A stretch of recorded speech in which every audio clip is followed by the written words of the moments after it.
नमस्कार, मैं Geetanjali Verma, assistant professor drawing and painting, SMM government girls college Bhilwara.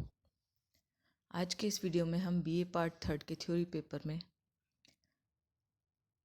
विश्व प्रसिद्ध चित्रकार पैब्लो पिकासो का अध्ययन करेंगे, जो कि एक घनवादी चित्रकार थे।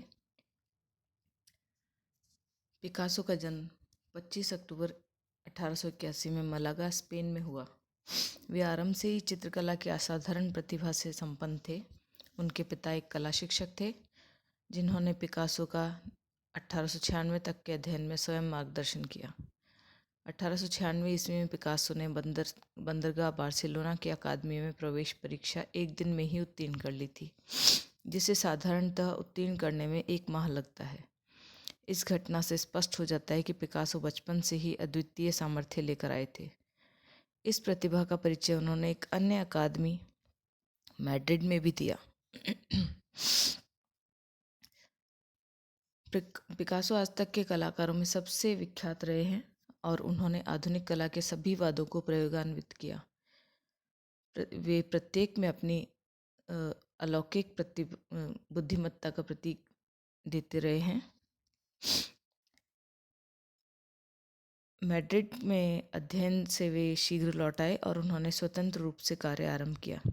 इस समय का कार्य उनका प्रभाववाद से प्रभावित था, जबकि इनके इससे पहले के कार्य में यथार्थवाद दृष्टिगोचर होता है। उन्होंने अब बार्सिलोना में अपने चित्रों की प्रदर्शनी की और उनके चित्रों की प्रशंसा भी हुई।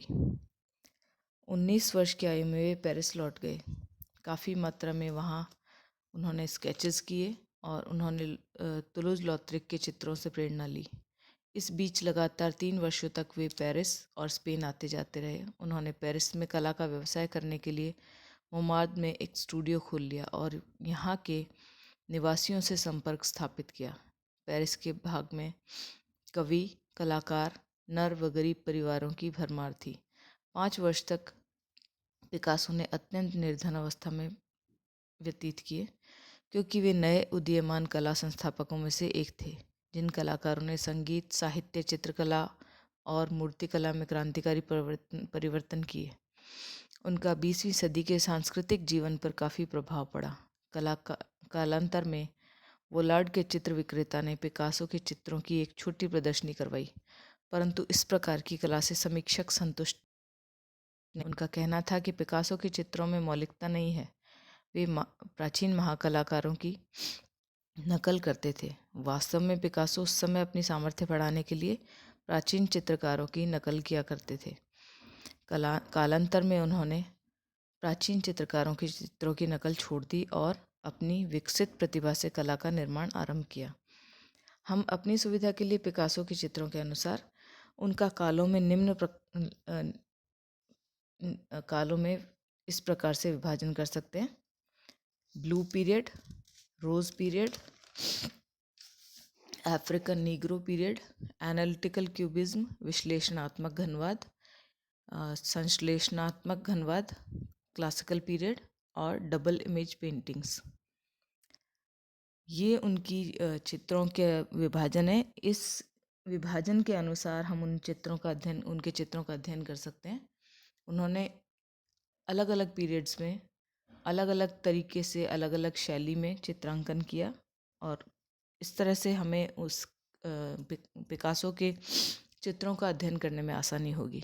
पहला है ब्लू पीरियड, जो कि 1901 से 1904 तक का माना गया है। इस काल में पिकासो ने गरीबों, भिखारियों, नटों तथा गलियों के चित्र बनाए, जो लगभग एक नीले रंग से तथा उसके टोन्स के साथ बनाए। इन चित्रों में बूढ़ा यहूदी, प्रेस करती महिला आदि विशेष उल्लेखनीय हैं। ब्लू पीरियड के चित्रों में पिकासो ने मनुष्य की दयनीय स्थिति को बड़ी ही सुंदरता से चित्रित किया है। उनके चित्रों से समाज के दलित वर्ग की सही तस्वीर प्रस्तुत होती है। उनके चित्रों का प्रमुख दृष्टिकोण मानवीयता है।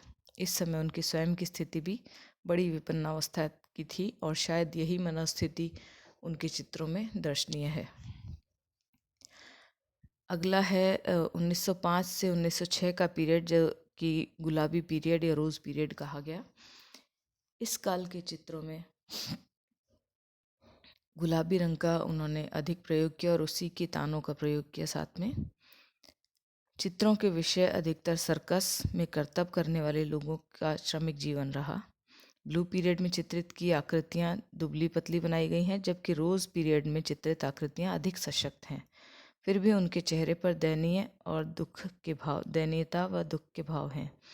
लेकिन इन चित्रों के भावों में उनकी निराशा व समर्पण की भावना परिलक्षित होती है तथा उस काल की मनुष्याकृतियों का रेखांकन कुछ सीमा तक क्लासिकल ग्रीक कला से साम्य रखता है। अमेरिका से आए हुए धार्मिक परिवार ने उनको काफ़ी प्रोत्साहन दिया। इसी काल के अनेक प्रमुख चित्रों में नट परिवार तथा भांड परिवार आदि हैं। इस वीडियो में इतना ही, शेष हम अगले वीडियो में जानेंगे। धन्यवाद।